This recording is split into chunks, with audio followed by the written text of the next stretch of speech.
A very good Saturday afternoon to you. You're watching KTN Weekend at 1. My name is Najmi Ismail. Now, former Moyale legislator Phillip Godana is dead. Godana was shot dead this morning at his home in Syokimau on the outskirts of Nairobi. According to a police report, 4 armed gunmen raided his home at 2 a.m. and shot the MP who had been erased from sleep by the robbers. Police say the attackers fired at the MP when they met resistance as they tried to rob the family. Phillip Godana is the husband to IEBC Commissioner Kule Godana. Irate area residents gathered to stage a protest over increased cases of insecurity in the area. The incident comes just exactly 1 week since the execution-style murder of Kabete Member of Parliament George Mushai, his 2 bodyguards and a driver in Nairobi's Central Business District.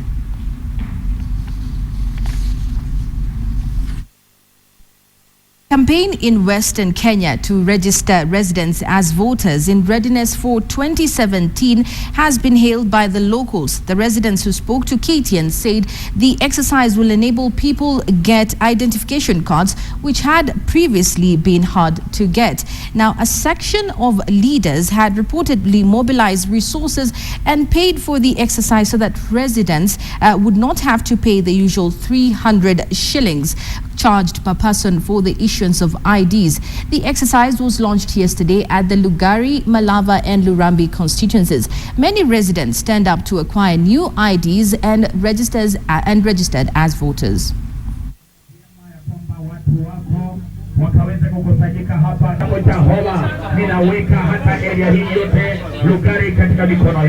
Tunasumbuliwa, vitambulisho zinaharibika. Saa leo tumeletewa hapa karibu na tumeona tuje tuchukulia hapa karibu na ndio tushike kadi ya kura pia. Najua huko nyumbani natakana uende maji, uende ufanye nini, kazi nyingi. Hata natakana utuharikishe mapema tuende ili tujitayarishe. We have mobilized resources as leaders from this region and we are paying that for the people. And we have also given out money for chiefs and assistant chief to do photocopies so that they can write letters endorsing their residents as genuine individuals within their areas of jurisdiction. Now we revisit our earlier story where former Moyale MP Phillip Godana was shot dead this morning at his home in Syokimau in the 2 a.m. incident by armed robbers.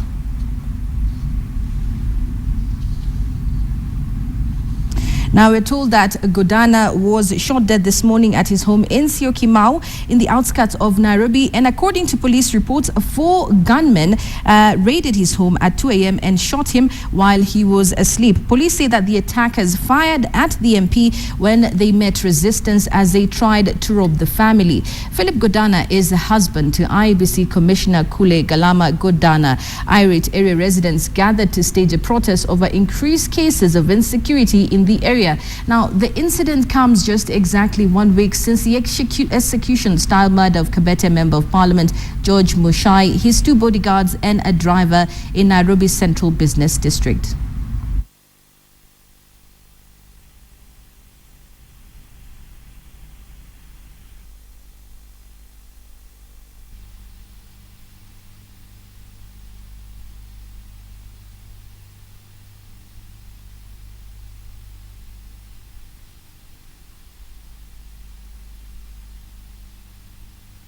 Since he's an influential person, he is still a decision maker, he's a Borana elder, and so his laws is there is a much to meet the eye than what we have just seen. A small glass is being broken here, and a burglar thing just bent, and people getting into the house. And then for people he has not resisted from the information we have had from his family, his wife and the children there. He did not even resist. So it was a blunted execution, a cold blood murder we will anticipate. Now, the fate of a 14-year-old Jamila Ali from Samburu hangs in the balance after she was denied a chance to join Form 1 at the Kisima Girls High School, Samburu Central District. Now, Jamila secured a letter of admission to the school and is said to have been denied the chance after the school principal declared her unfit because of her health condition. She has a healing wound on her head left by surgery done 10 years ago as a result of cancer. Jamila and her mother ruled out any sicknesses, claiming that she's fully recovered and has been performing very well in her previous boarding school. The Kisima Girls School principal, Flora Aloyo, however, denied the allegations leveled against her.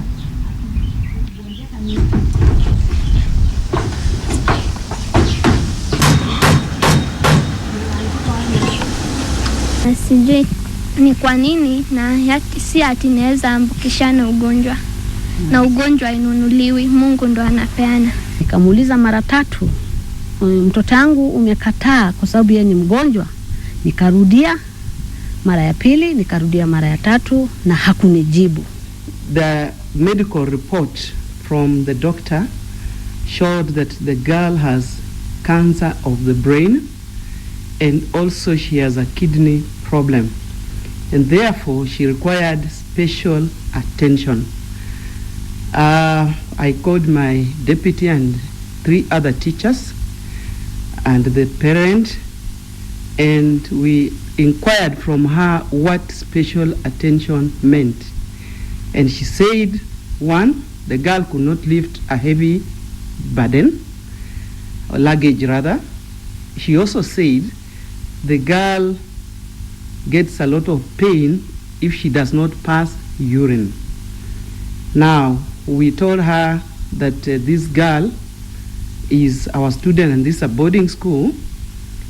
We required a doctor's name and a phone number where we can rush this girl in case of any emergency. And the mother got so annoyed, she said she's not going to write that. It's like we don't want her daughter. And she stormed out of the office and left us there seated.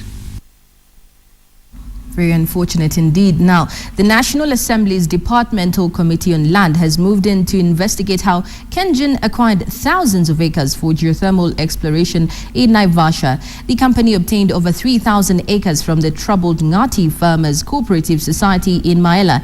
The committee's initial findings indicate that the land, which is rich in geothermal, was sold for $500,000 shillings, allegedly without the consent of the farmers. What is happening is that we're just following up on the things that are already there, that have already been there, because they're not being done today. If you realize that some are 90s, others are 80s. So what we're trying to do is to rectify what has been going wrong and transform the agro sector for purposes of the development of this country. No, we're trying to know exactly, because there are some people who are claiming that Kengen bought some of its land, and there's some other Maasais who are occupying them, but I believe the Maasais issue now has been settled down. What we're hearing now is just internal squabbles between the membership. So those are the things that we want to know, exactly what is not happening, and whether as they claim that the membership is higher than what they were. That's what we want to get from the ground. So we are hoping the committee will be able to unravel all the problems we've had here, especially what is happening in Gatelad now that we know their leadership wrangles, especially to know how the subdivision of the remaining parcels of land is being undertaken, and whether actually there is inflation of membership of Ngati community. More so, what happened to the money that was sold, how much was the land bought at, and how much should each member have got for the sale of the land. Machakos Town Member of Parliament Victor Munyaka, who is affiliated to the Jubilee Alliance, has criticized the Wiper Party for expelling 5 nominated members from the Machakos County Assembly. The expelled members are believed to be supporters of Machakos Governor Dr. Alfred Mutua, who is embroiled in leadership wrangles with his deputy Bernard Kiala. The party's top decision-making organ expelled the members in a bid to instill discipline in the party. He said if Governor Mutua was elected as governor of Machakos, na yeye as senator of Machakos, he would resign because he really hated Mutua. Lakini sasa kwa sababu wote walifaulu na yeye akakataa kuresign, then he is not actually true to his election pledge. Kwa hivyo tutaanza kumchukulia sahihi Tutatengeneza vitabu hivi karibuni za kusaini ili tutoe Seneta Mudhama kwa kiti. Miaka 5 Kalonzo akiwa vice president, ni nini alifanya? Kwa sababu Raila alifanya kitu. Sikizani niwaambie, ile mpango iko, inatengenezwa na hao wakamba wetu. Inatakikana Makueni yangamie, Kitui ishangamia kitambo. If our MCAs, the lady MCAs who have been expelled, are not going to be reinstated, I categorically say that we are not going to continue supporting Wiper Party. To Nyeri now, the Dedan Kimathi University Students' Body has embarked on raising 100 million shillings that will go towards paying fees for needy students. In a kitty dubbed the Deputy Endowment Fund, the more than 300 students will climb Mount Kenya right to its peak in a bid to raise the money. The venture is also aimed at fostering close cohesion among the students of Dedan Kimathi University. They say the Mount Kenya climbing expedition is a journey of faith, dedication, discipline and hope. Deputy Governor of Nyeri Samuel Wamadhai launched the endowment fund.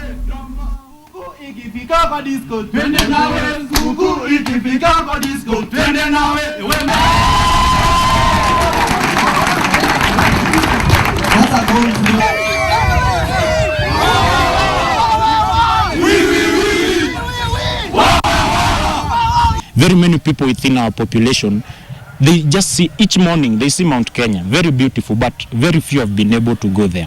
So we want to start with Mount Kenya first. We are targeting 100 million to help the students, the needy students around the school. And we are also targeting to bring the Kimathi community together. Africa's economy is on the rise, and we need to support students in their course to be able to complete their studies and come give something useful to society. I'd like to utilize that interest mainly to support a number of needy students whom we have in the university and who every now and then we know drop out of the program in spite of being extremely good. I'm encouraged to see you now so well prepared. By the time we were trying to take that flag there, we were not prepared. Now I see you so well prepared, I'm tempted even to say that maybe I'll join the Rasi group, I'm not sure.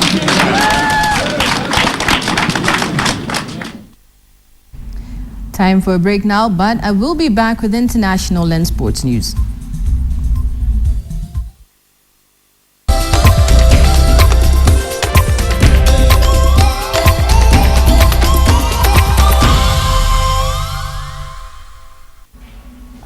Now, news just in is that the Communications Authority of Kenya are currently forcefully shutting down media houses. News just in is that the Communications Authority of Kenya are currently shutting down, forcefully that is, shutting down media houses. Here's the letter that has been sent.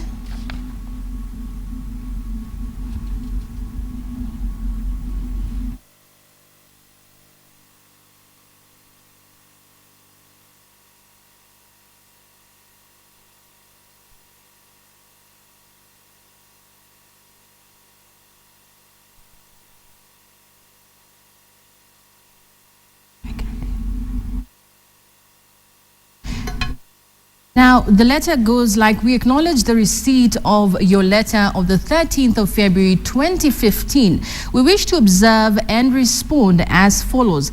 The CAK has curiously chosen to address itself to only parts of the Supreme Court ruling. Indeed, just 1 out of 4 orders contained in the court decision today.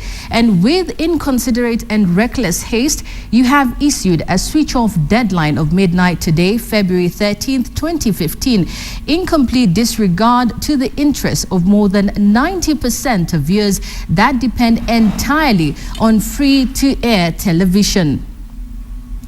That we expect the CAK to address itself to the rest of the orders issued by the Supreme Court, specifically the reinstatement of the self-provisioning digital broadcasting license, which must equally be communicated to us in writing by the CAK.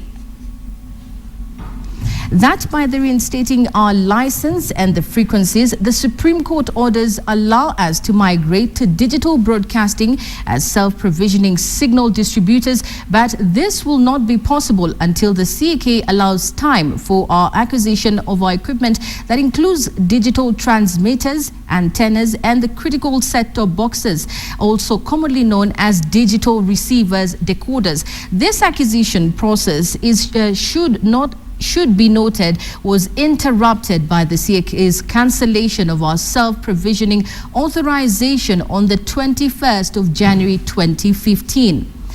The speed with which you move when it comes to the three media houses demonstrates what we have consistently held to be a hostile attitude and characteristic of any independent regulator. Matters of concern raised by the three media houses have always been ignored or outrightly dismissed by the CAK. We wrote to you on the 9th of February 2015 raising the breach of law by GoTV and StarTimes Media Kenya Limited. You have done nothing about this as far as we are aware. We had written to you on the 22nd of January 2015 in response to your letter of 21st of January 2015. You chose not to respond but to impose sanctions aimed at assisting GoTV and StarTimes, who we are in court with.